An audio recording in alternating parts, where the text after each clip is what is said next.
It's time for Dumb Crook News. Dumb Crook stories gleaned from wherever y'all glean them from these days. A lot of spots. Yep.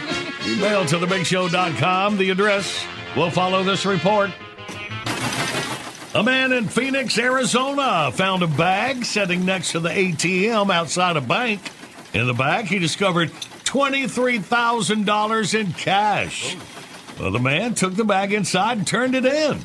The grateful bank gave the good citizen a cash reward of $50. $50? Wow. What is this, dumb bank news?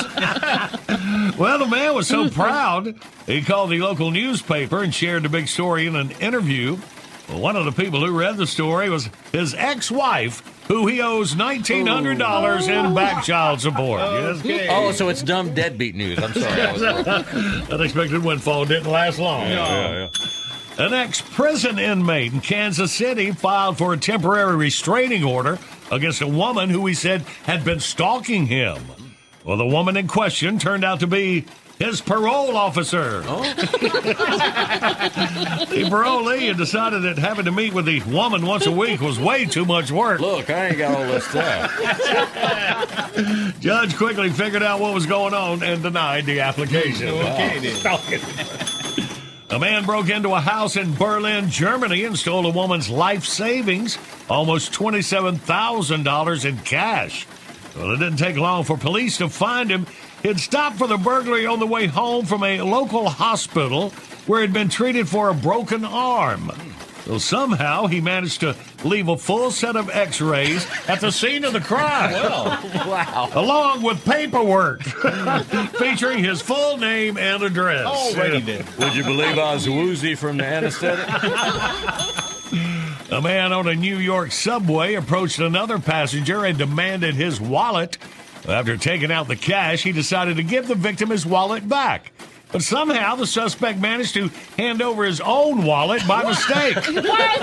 Well, the victim turned the wallet over to police, who went to the suspect's home and arrested him. Okay. You know, there was more money in this before.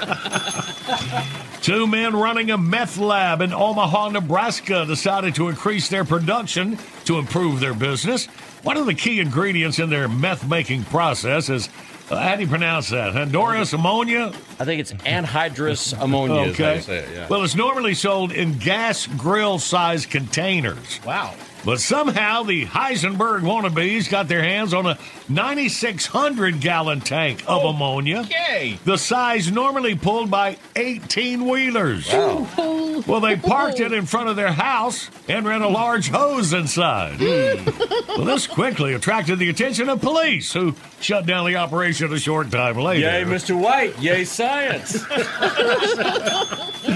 A man who works as a professional clown in Altoona, Pennsylvania, came out of an appearance at a local shrine club to find somebody had stolen his clown car. Oh. Well, the victim says he's owned the vehicle for several years and has become famous for driving it in local parades. Police are on the lookout for a bright yellow miniature tow truck that could have as many as 14 suspects inside. How do you like me now?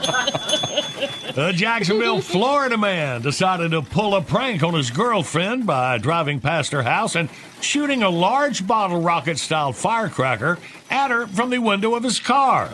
Well, he lit the fuse, but didn't quite get the rocket up to the window before it ignited. Well, the missile bounced around inside the man's car before exploding in his lap. He managed to get the car stopped, but not before suffering serious burns on his legs and crotch. Well, good news, ladies. He might be back on the market soon. Police in Binghamton, New York, have arrested a suspect known as the Vaseline Bandit. Oh. And the man was busted for smearing 14 jars of petroleum jelly all over the inside of a room at a local Motel 6. Say, that's odd. I've stayed there. I don't think it would help.